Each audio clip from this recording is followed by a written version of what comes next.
Hi hello అందరికీ నమస్కారం. ఈ వీడియోలో సాఫ్ట్ టాయ్స్ అనేది మనం డస్ట్ ఫ్రీగా ఎలా మెయింటైన్ చేయాలి అనే దానికి ఒక టిప్ అనేది షేర్ చేస్తున్నాను. జనరల్‌గా మన అందరి ఇళ్లల్లో సాఫ్ట్ టాయ్స్ అనేవి ఉంటాయి కదండీ! ఇంకా చిన్నపిల్లలు ఎక్కువగా ఉన్నప్పుడు వాళ్ళకి మనం కొనివ్వడం కానీ, ఎవరైనా గిఫ్ట్ చేయడం కానీ జరుగుతూ ఉంటుంది.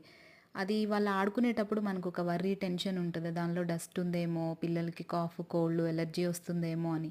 సో, వీటిని ఈజీగా మెయింటైన్ చేయడానికి నేను ఫాలో అయ్యే టిప్ అనేది చెప్తున్నాను. ఇలా ఎండలో అనేది మన దగ్గర ఉన్న సాఫ్ట్ టాయ్స్ అన్నీ ఇలా ఎండ తగిలే ప్లేస్‌లో పెట్టుకోవాలి. మన ఇంట్లో ఎక్కడ ఎండ తగులుతుంటే అక్కడ పెట్టుకోవాలి.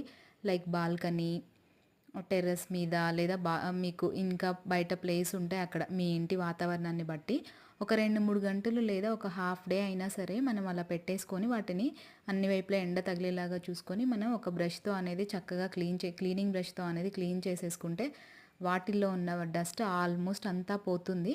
బట్ ఇది మనం రెగ్యులర్‌గా చేస్తూ ఉంటే అసలు అందులో డస్ట్ అనేది ఎక్కువగా అక్యుములేట్ అయ్యే ఛాన్సే ఉండదు. పిల్లలు ఆడుకున్నా కూడా వాళ్ళకి ఏమీ ఉండదు. సో, నేను ఇలా ఫాలో అవుతాను. ఇది మీకు నచ్చితే వీడియోని లైక్ చేయండి, షేర్ చేయండి, ఛానల్‌ని సబ్స్క్రైబ్ చేసుకోండి. Thank you for watching. Thank you so much.